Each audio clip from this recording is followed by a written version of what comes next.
ایک दिन मोहम्मद सल्लल्लाहु अलैहि वसल्लम मदीना में अपने खाला के घर आराम फरमा रहे थे।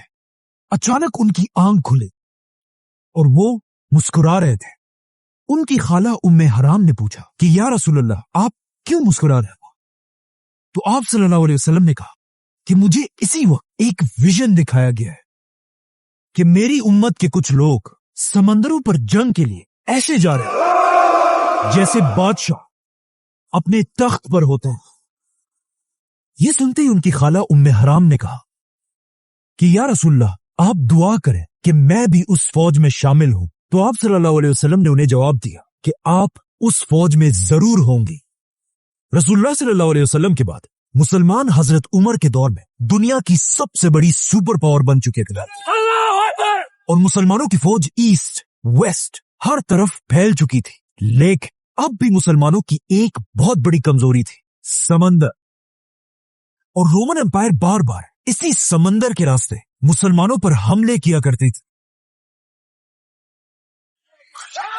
क्योंकि अब तक मुसलमानों के पास अपनी कोई भी नेवी नहीं थी।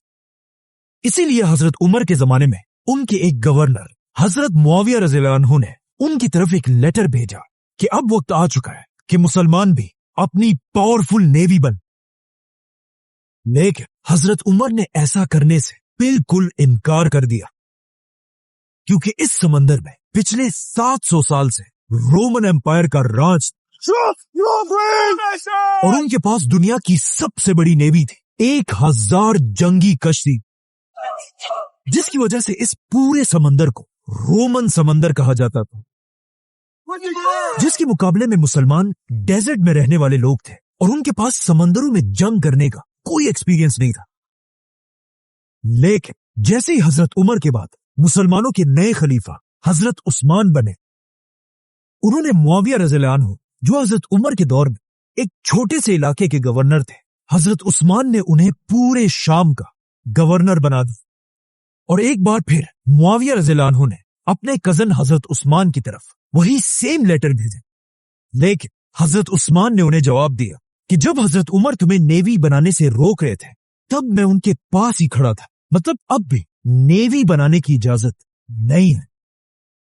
लेकिन हजरत मुआविया बार बार खलीफा उस्मान से नेवी बनाने की इजाजत मांगते रहे, यहां तक कि एक लेटर में उन्होंने ये भी लिखा कि रोमन एम्पायर का साइप्रस हमारे इतने करीब है कि वहां के कुत्तों के भौंकने की आवाज भी हमें यहां सुनाई देती है। बाय द वे, ये सिर्फ हजरत मुआविया ने एक मिसाल दी थी, असल में वहां से कुत्तों की आवाज नहीं पहुंच सकती। आखिर हजरत मुआविया के बार बार कहने पर हजरत उस्मान ने उन्हें साइप्रस पर हमला करने की इजाजत दे दी। लेकिन हजरत उस्मान ने कहा कि तुम एक ही शर्त पर नेवी बना सकते हो कि अगर वाकई तुम कश्तियों पर जंग करना इतना ही आसान समझते हो तो फिर इस जंग पर तुम सारे जनरल्स अपनी बीवियों को भी साथ लेकर जाओगे। मुआविया रज़ियल्लाहु अन्हु ने खलीफा उस्मान की यह शर्त कबूल की और इस्लाम की पहली नेवी बनाने का हुक्म दिया। लेकिन यहां मसला यह था कि मुसलमानों में किसी को भी बड़े बड़े जंगी जहाज बनाने का तरीका नहीं आता था। तो फिर मुसलमानों ने आखिर ये नेवी बनाई कैसे?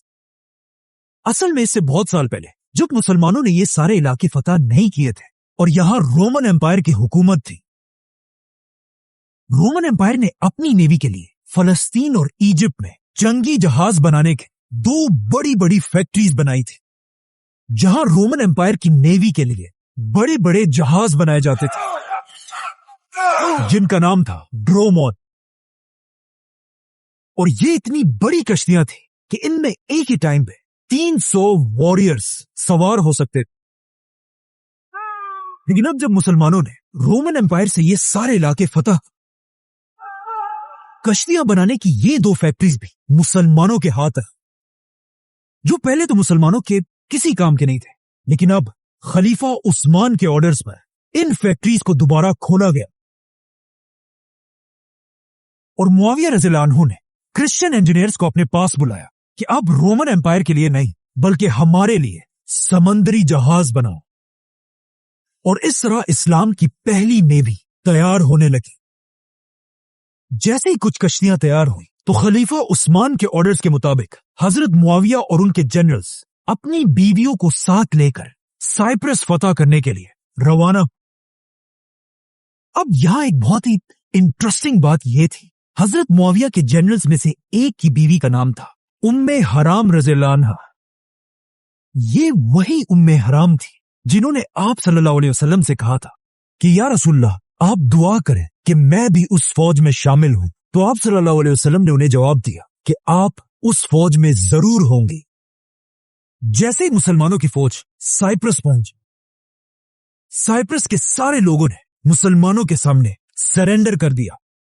ये इस्लाम की नेवी की सबसे पहली फतह थी। लेकिन जैसे ही मुसलमान यहां पहुंचे, उम्मे हराम अपने घोड़े से गिरकर शहीद हो गई और यही साइप्रस में आज तक उनकी कब्र है, जिन्हें तुर्की में हाला सुल्तान के नाम से याद किया जाता है।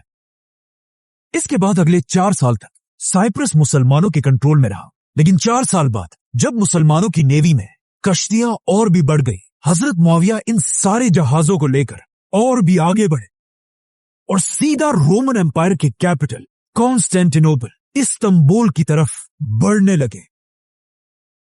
यहां तक कि कहा जाता है कि मुसलमान रोमन कैपिटल के इतने करीब पहुंच गए कि मुसलमान अपनी आंखों से रोमन बादशाह के किले को देख रहे थे और रोमन बादशाह कॉन्स्टेंस मुसलमानों की फौज को देख रहा था। मुसलमान रोमन कैपिटल पर हमला करने के लिए बिल्कुल रेडी थे, क्योंकि उन्हें पता था कि रसूलुल्लाह सल्लल्लाहु अलैहि वसल्लम की एक हदीस है, जो भी मुसलमान फौज सबसे पहले रोमन बादशाह के शहर पर हमला करेगी उन्हें जन्नत मिलेगी। जैसे ही हजरत मुआविया कैपिटल की तरफ बढ़ने लगे, उसी वक्त उन्हें खबर मिली कि पीछे साइप्रस में मुसलमानों के खिलाफ बगावत हो चुकी है। और ये सुनते ही हजरत मुआविया रज़ियल्लाहु अन्हु रोमन कैपिटल पर हमला किए बगैर ही अपनी पूरी फौज के साथ वापस साइप्रस की तरफ फुल स्पीड रवाना हुए और एक बार फिर साइप्रस को दोबारा फतह किया, लेकिन इस बार तलवारों से। मुसलमानों की फौज को अपने कैपिटल के इतने करीब देखकर अब रोमन बादशाह और बर्दाश्त नहीं कर सकता और उसने फैसला किया कि अब मैं इन मुसलमानों को रोमन नेवी की असल ताकत दिखाऊं, ताकि इन्हें पता चले कि समंदर में असल जंग होती क्या है। जिसके बाद रोमन बादशाह कॉन्स्टेंस खुद 500 जंगी जहाज ड्रोमोन्स लेकर खिलाफत पर हमले के लिए रवाना हुआ। ये कश्तियां दिन रात सफर करके तेजी से मुसलमानों की तरफ बढ़ रही थी। लेकिन जैसे ये 500 कश्तियां साइप्रस के करीब पहुंची, तो वो ये देखकर हैरान रह गए कि सामने मुसलमानों की 200 जंगी जहाज पहले ही उनका इंतजार कर रही थी,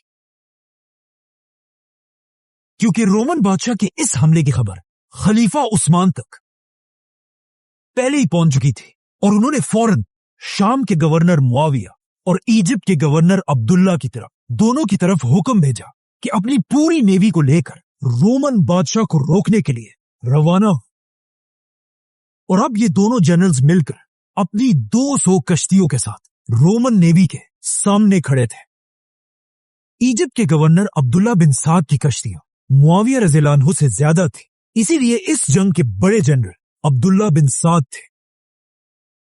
जैसे ही मुसलमानों और रोमन्स की नेवी एक दूसरे के आमने सामने हुई, यहां पर एक बहुत बड़ा मसला था। समंदर की हवाएं मुसलमानों की कश्तियों के अगेंस्ट चल रही थी और मुसलमानों की कश्तियों को पीछे धकेल रही थी।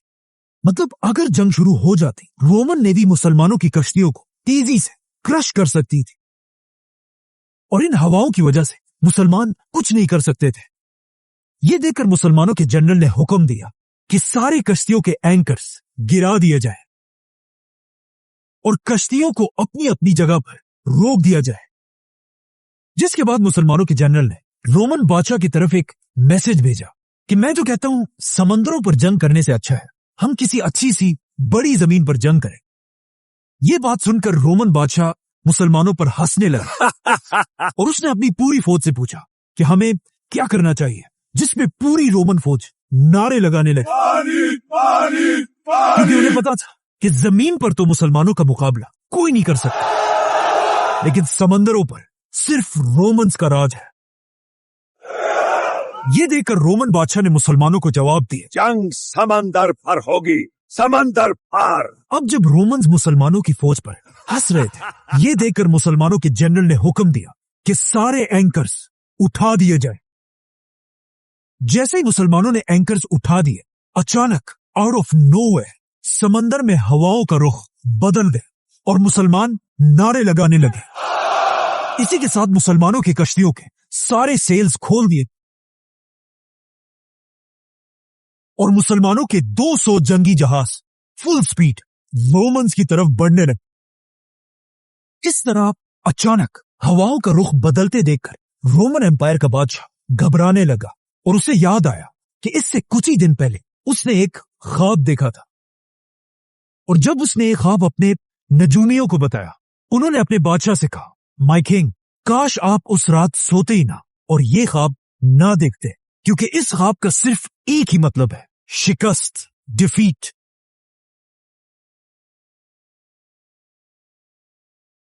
मुसलमानों की कश्तियां तेजी से रोमन्स की तरफ बढ़ रही थी और जैसे ये कश्तियां बिल्कुल एक दूसरे के करीब पहुंची तो ऑफ कोर्स क्या होना है?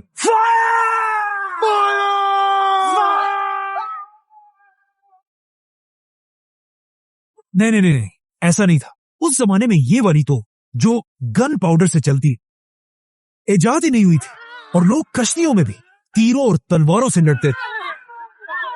तो जैसे ही मुसलमान रोमन्स के करीब पहुंचे, इससे पहले ही मुसलमानों ने अपनी सारी कश्तियों को एक दूसरे के साथ मजबूती से बांध दिया था, जिसके मुसलमानों को यह फायदा हो कि मुसलमानों की सारी कश्तियां बिल्कुल स्टेबल थी और मुसलमानों की तीरें सीधा अपने निशाने पर लगती थी और रोमन्स की कश्तियां हिलने की वजह से उनका हर टारगेट मिस हो रहा था। ये इतनी खतरनाक जंग थी कि इसे आज तक समंदरों की जंगे यरमूक कहा जाता है, क्योंकि ये उस जमाने की दुनिया की सबसे बड़ी समंदरी जंग थी। जैसे ये दो नेवीज आपस में टकराई, मुसलमानों ने अपनी कश्तियों को रोमन्स की कश्तियों से भी बांध दिया, जिससे अब समंदर के बीच में ही एक बहुत बड़ा जंग का मैदान बन। अब जब यहां एक बहुत ही खतरनाक जंग चल रही थी, अचानक आसमान में बादल गरजने लगे और समंदर में एक बहुत बड़ी तूफान शुरू हुआ। लेकिन ये जंग इस सख्त तूफान में जारी रही।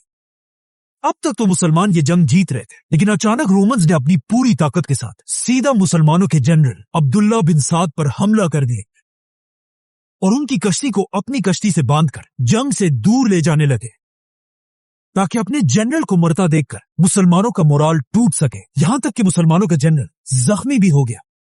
लेकिन आखिर एक मुसलमान ने अपनी जान पर खेलकर इन दोनों कश्तियों के दरमियान रस्सी को काट दी और मुसलमानों के जनरल की जान बचा ली, लेकिन खुद समंदर में गिरकर शहीद हो गए। ये देखकर मुसलमानों का जज्बा और भी बढ़ा और उन्होंने इतना जबरदस्त हमला किया कि रोमन्स की 500 कश्तियां एक एक करके गिरने लगी और रोमन बादशाह को भी समझ आ गए कि अब कुछ नहीं हो सकता। कहा जाता है उसने अपने बादशाह का ताज उतारकर एक आम सोल्जर के कपड़े पहने और किसी तरह अपनी जान बचाकर वहां से भाग गए और इस तरह मुसलमान खलीफा उस्मान के दौर में समंदरों की यरमूक जीत गए। अब रोमन एम्पायर की कमर बिल्कुल टूट चुकी थी और उनका बादशाह जख्मी हो चुका था, लेकिन फिर भी हजरत उस्मान को अच्छी तरह पता था कि रोमन कैपिटल को फतह करना इम्पॉसिबल है।